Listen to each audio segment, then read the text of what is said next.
আগামী টি-20 বিশ্বকাপকে সামনে রেখে দল গোছাতে শুরু করেছে বিশ্বকাপ খেলতে চলা বিভিন্ন দেশ। বাংলাদেশও নিজেদের চূড়ান্ত স্কোয়াড ঘোষণা না করলেও দলে কারা থাকবে আর কারা থাকবে না তার একটা ধারণা দিয়ে রেখেছে বিসিবি।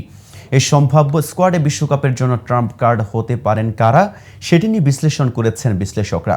বিষয়টি নিয়ে বিস্তারিত জানাতে উষারবাণী স্পোর্টস থেকে আমি মেহেদি হাসান আছি আপনাদের সাথে।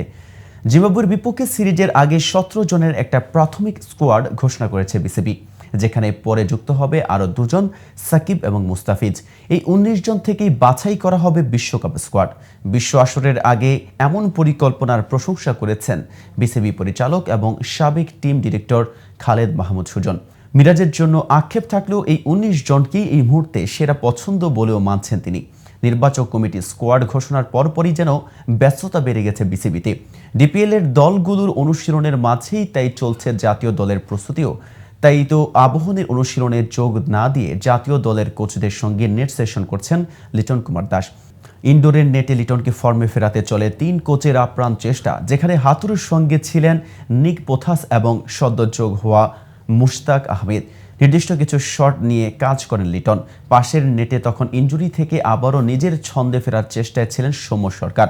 তার দিকেও 17 জনের এই প্রাথমিক স্কোয়াড এবং পরে যুক্ত হওয়া সাকিব মুস্তাফিজদের 19 জনের মধ্যে থেকেই ঠিক হবে বাংলাদেশের বিশ্বকাপ স্কোয়াড। বিশ্ব আসরের এত আগে সুনির্দিষ্ট এই পরিকল্পনাকে সাধুবাদ জানিয়েছেন সাবেক টিম ডিরেক্টর খালেদ মাহমুদ সুজন। টুকটাক সমালোচনা থাকলেও এরাই বাংলাদেশের সেরা ক্রিকেটার বলে মনে করেন তিনি। ওয়ানডে এবং টেস্টে বাংলাদেশ দলে নিয়মিত মুখ হলেও টি-20তে এখন আর সেভাবে বিবেচনা করা হয় না মেহেদি হাসান মিরাজকে। তবে বিষয়টিকে নেতিবাচক নয়, ইতিবাচক হিসেবেই দেখছেন সুজন। মিরাজের জন্য আক্ষেপ থাকলেও হৃদয়, রিশাদ এবং লিটনকে নিয়ে উচ্ছ্বাসিত এই পরিচালক। তার মতে আসছে বিশ্বকাপে এরাই হবে বাংলাদেশের ট্রাম্প কার্ড। তো বন্ধুরা, বিশ্বকাপে বাংলাদেশ দলের ট্রাম্প কার্ড হতে চলা ক্রিকেটারদের পারফরমেন্সে সফলতার মুখ দেখাবে বাংলাদেশ দলকে।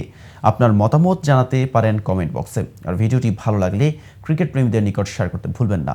আজ পর্যন্ত এতক্ষণ সাথে থাকার জন্য ধন্যবাদ। নিত্য নতুন সকল আপডেট পেতে উষারবাণী স্পোর্টসের সাথেই থাকুন।